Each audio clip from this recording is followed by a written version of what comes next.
Hi అండి, అందరికీ నమస్తే. Welcome back to our channel Dishita talks. ఈరోజు మన వీడియోలో చాలా టేస్టీగా క్రిస్పీగా ఉండే కాకరకాయ ఫ్రై ఎలా చేయాలో చూపిస్తాను. ప్యాన్లో ఒక 2 టేబుల్ స్పూన్స్ వరకు ఆయిల్ వేసుకొని 1/2 టేబుల్ స్పూను ఆవాలు, 1/2 టేబుల్ స్పూన్ వరకు జీలకర్ర వేసుకున్నాను. ఆవాలు చక్కగా వేగిన తర్వాత వీడియోలో చూపిస్తున్న సైజులో కాకరకాయని అయితే కట్ చేసుకుందామండి. వీలైనంత చిన్నగా కట్ చేసుకోండి కాకరకాయని.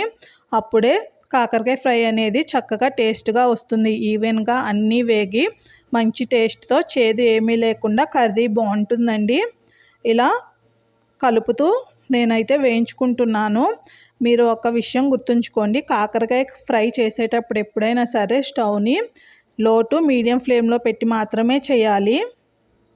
హై ఫ్లేమ్లో పెట్టాము అంటే కాకరకాయ చూడడానికి వేగినట్లు కనిపిస్తుంది కానీ మాడిపోతుంది, అలానే చేదు అలానే ఉంటుంది. టేస్ట్ అస్సలు ఏమాత్రం బాగోదు. ఇప్పుడు ఇలా కలుపుతూ నేను మీడియం ఫ్లేమ్లో వేయించుకుంటే ఇది సగం వరకు వేగిందండి. ఈ టైంలో ఒక మీడియం సైజు ఉల్లిపాయని కట్ చేసి అయితే నేను వేసుకుంటున్నాను. ఇలా ఉల్లిపాయని మనము కాకరకాయ సగం వేగిన తర్వాత యాడ్ చేసుకుంటే కాకరకాయతో పాటు ఉల్లిపాయ చక్కగా వేగుతుందండి.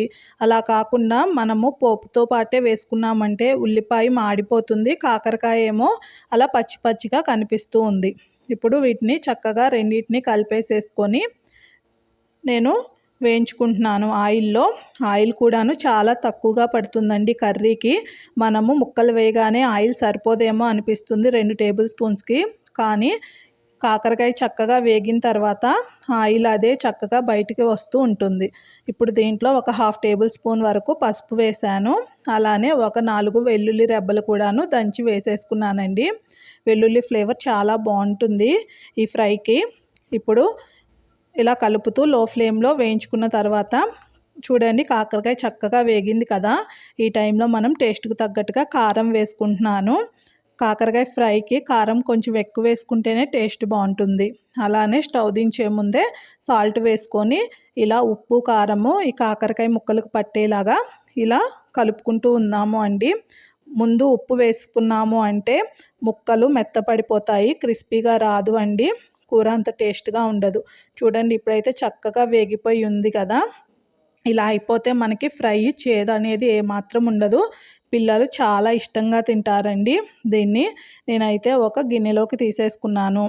ఈ కర్రీని మనం పిల్లలకి లంచ్ బాక్స్లోనైనా ఎలా పెట్టినా వాళ్ళు ఇష్టంగానే తింటారు. నచ్చితే తప్పకుండా ట్రై చేసి ఎలా వచ్చిందో కామెంట్ చేయండి. వీడియో నచ్చితే సబ్స్క్రైబ్ చేయండి, సపోర్ట్ చేయండి. Thank you.